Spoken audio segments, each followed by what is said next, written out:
अस्सलाम वालेकुम, मैं doctor Shumaila Tanveer, Quaid-e-Azam international hospital में I am head of department gynae and obs. अच्छा डियर व्यूअर्स, आज एक जहन में बात आई कि हम कुछ ऐसी बच्चियों के बारे में बात करें जिनको बड़े होके प्रॉब्लम्स डेवलप हो सकते हैं अगर ख़ास किस्म की वैक्सीन्स ना लगाई जाएं। अब आपको सबको मालूम है कि जब बच्चे पैदा होते हैं, बेटा हो या बेटी हो, तो एक ख़ास EPI शेड्यूल है, उसके मुताबिक वैक्सीनेशंस लगाई जाती हैं और हर एक को पता है कि आम ज़बान में इसको कहते हैं हिफाजती टीके। और ये कब लगाए जाते हैं? जैसे ही बच्चा पैदा होता है उसको तशन्नुज का, BCG का, हेपेटाइटिस के, पोलियो के, ये तमाम वैक्सीनेशंस कराई जाती हैं और आहिस्ता आहिस्ता पहले साल में ज़्यादा होती हैं, फिर कम होती 5 साल की उम्र तक ये मुकम्मल हो जाती हैं। मैं आज जिस चीज़ के बारे में बात करने लगी हूँ, ये एक नई जदीद वैक्सीन है जो कि सिर्फ बच्चियों को लगाई जाती है।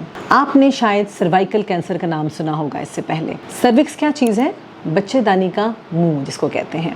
यूट्रस होता है जिसे रहम बोलते हैं, बच्चेदानी बोलते हैं, और उसका निचला जो पोर्शन होता है उसे कहते हैं सर्विक्स। सर्वाइकल कैंसर पाकिस्तान में बहुत तेज़ी से फैल रहा है और इसकी मुख्तलिफ वजूहात हैं फैलने की। क्या क्या वजूहात हो सकती हैं? नंबर 1, ख़ास किस्म के वायरसेस हैं जिसे HPV यानी कि ह्यूमन पेपिलोमा वायरस कहते हैं, उसकी वजह से। अगर बच्चियों की बहुत जल्दी शादी हो जाए जल्दी उम्र में और सेक्सुअल कॉन्टैक्ट बढ़ जाए उसकी वजह से, या अमूमी तौर पे देखा गया है कि लोगों ने 2-2, 3-3 शादियां कर रखी होती हैं, तो उन बच्चियों में भी जिनकी और उनके हस्बैंड की और वाइफ्स भी होती हैं, उनमें भी ये इसके होने का खदशा होता है। अब इसके लिए एक ब्रेक थ्रू, नंबर 1, इसकी डायग्नोसिस जल्दी पकड़ने के लिए कि किन लोगों में ये होता है और इसके क्या असरात होते हैं जिससे ये पता चलता है कि ये होने वाला है। नंबर 2, डायग्नोज हम कैसे करेंगे, और नंबर 3, इसका तोड़ क्या है। तो सबसे पहले आपको कैसे अंदाज़ा हो सकता है कि खुदा न खास्ता that you may be having cervical cancer? गंदा पानी आना। नंबर 2, पसनुमा बदबूदार स्मेली डिस्चार्ज हर वक्त रहना, खाविन से मिलने के बाद ब्लीडिंग हो जाना, खून का आना, या फिर पीरियड्स इरेगुलर हो जाएं। अगर ये ऐसा होना शुरू हो जाए, कमर में पेन रहना शुरू हो जाए, लोअर एब्डोमिनल पेन हो जाए, तो उस सूरत में डॉक्टर के पास जाना बनता है ताकि वो एक टेस्ट कर लें और उस टेस्ट से काफ़ी हद तक अंदाज़ा हो जाता है। अब टेस्ट कौन सा है? टेस्ट है स्क्रीनिंग टेस्ट। स्क्रीनिंग का पता है ना आपको, कि हम एक पॉपुलेशन को स्क्रीन कर लेते हैं कि हाँ ये ग्रुप है जिसके अंदर ये चीज़ ज़्यादा हो सकती है, उसमें से उनको टेस्ट किया जाता है और इसका जो टेस्ट है उसका नाम है पैप स्मीयर। अब पैप स्मीयर क्या चीज़ है? ये एक शीशे वाला टेस्ट है।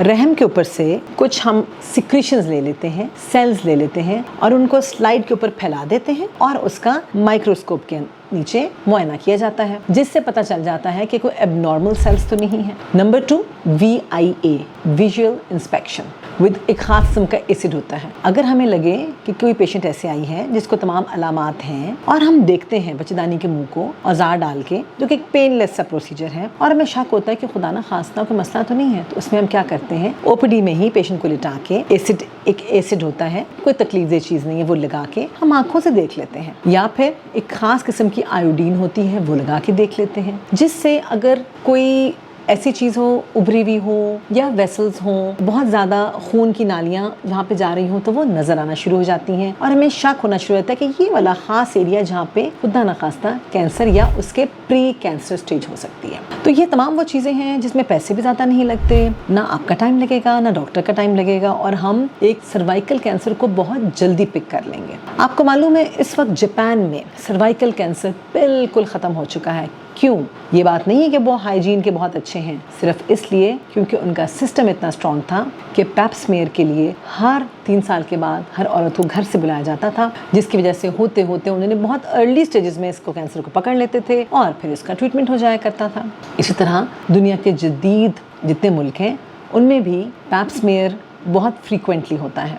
जितनी मेरी बहनें सुन रही हैं वो इस चीज़ को फैलाएं दूसरों में भी कि पैप स्मीयर कराना क्यों ज़रूरी है, ताकि इस मुहलिक बीमारी का बहुत अर्ली स्टेज में पता चल जाए। ज़रूरी नहीं है कि अगर आपको पता चल गया जी कैंसर के अर्ली स्टेजेस, तो ज़रूरी नहीं है कि बच्चेदानी ही निकाली जाए या शुआएं ही दी जाएं। हम एक ऑपरेशन कर रहे हैं जिसे कहते हैं लेट्स या large loop excision of transformation zone. एक ख़ास किस्म का आला होता है जिससे वो जो एरिया है बच्चेदानी का मुंह जो ख़राब है, जिसमें कैंसर के ज़रात है, उसको मुकम्मल तौर पे निकाल दिया जाता है और آپ زندگی نارمل گزارتے ہیں. اب پیپ سمیئر کس کس کو کرانا چاہیے؟ جس طرح میں نے بتایا تمام سیکشولی ایکٹیو گرلز وہ پیپ سمیئر اپنا ضرور کرائیں. ایون باہر کے ممالک میں بہت ارلی، ضروری نہیں کہ شادی ہوئی ہو، اس سے پہلے بھی لڑکیوں کو پیپ سمیئر کرانے کا کہا جاتا ہے. لیکن چونکہ ہمارا معاشرہ ایسا ہے، اس میں جو بھی فیمیل جو شادی شدہ ہیں ہر 3 سال کے بعد اپنا پیپ سمیئر لازمی کرائیں ٹل 60 years of age. فائنلی میں اس بات کی طرف آتی ہوں جس کی مجھے بہت خوشی بھی ہے.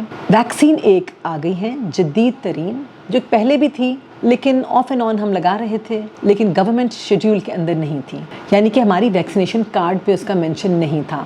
اب گورنمنٹ کی محنت سے، بہت سی گائنیکالوجسٹ کی اس میں انپٹ ہے، ان سب کی محنت سے یہ ویکسین ہمارے EPI اسکیجول کارڈ کے اندر شامل ہونے لگی ہے. تمام گرلز جو کہ فال کرتی ہیں بٹوین 9 سے 14 سال کی عمر میں، 9 سے 14 سال کی عمر میں، دوبارہ کہہ رہی ہوں ویکسینیشن لازمی کروائیں. سپٹمبر آنورڈ یہ پنجاب، سندھ، اسلام آباد اور KPK میں اویلیبل ہوگی. پلیز اس چیز کو یاد رکھیے، سپٹمبر مارک کر لیں. وہ تمام میری پیاری بہنیں جن کی بچیاں اس ایج گروپ کی ہیں، اپنی بیٹیوں کو ویکسینیشن لازمی کروائیے. اس کے بعد کوشش جاری ہے کہ پرائیویٹ سیکٹر میں بھی اس کو لایا جائے. پہلے بھی یہ تھی.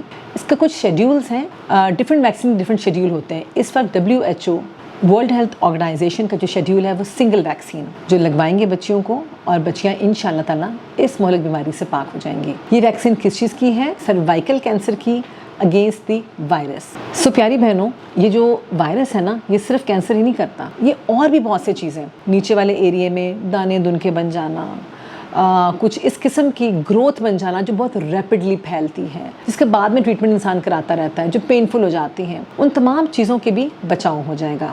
Dear girls, please spread this news. یہ بہت ایک بریک تھرو نیوز ہے، and I am very happy for our country کہ اتنی محنت کے بعد بہت سے لوگوں کی انپٹ ہے، بے شمار اداروں کی انپٹ ہے اس میں، اور فائنلی باہر سے ویکسین لا کے ہم اپنے ملک میں اس کو انٹروڈیوس کرا رہے ہیں تاکہ ہمارے ملک سے اس مہلک بیماری کا خاتمہ ہو سکے. Thank you so very much.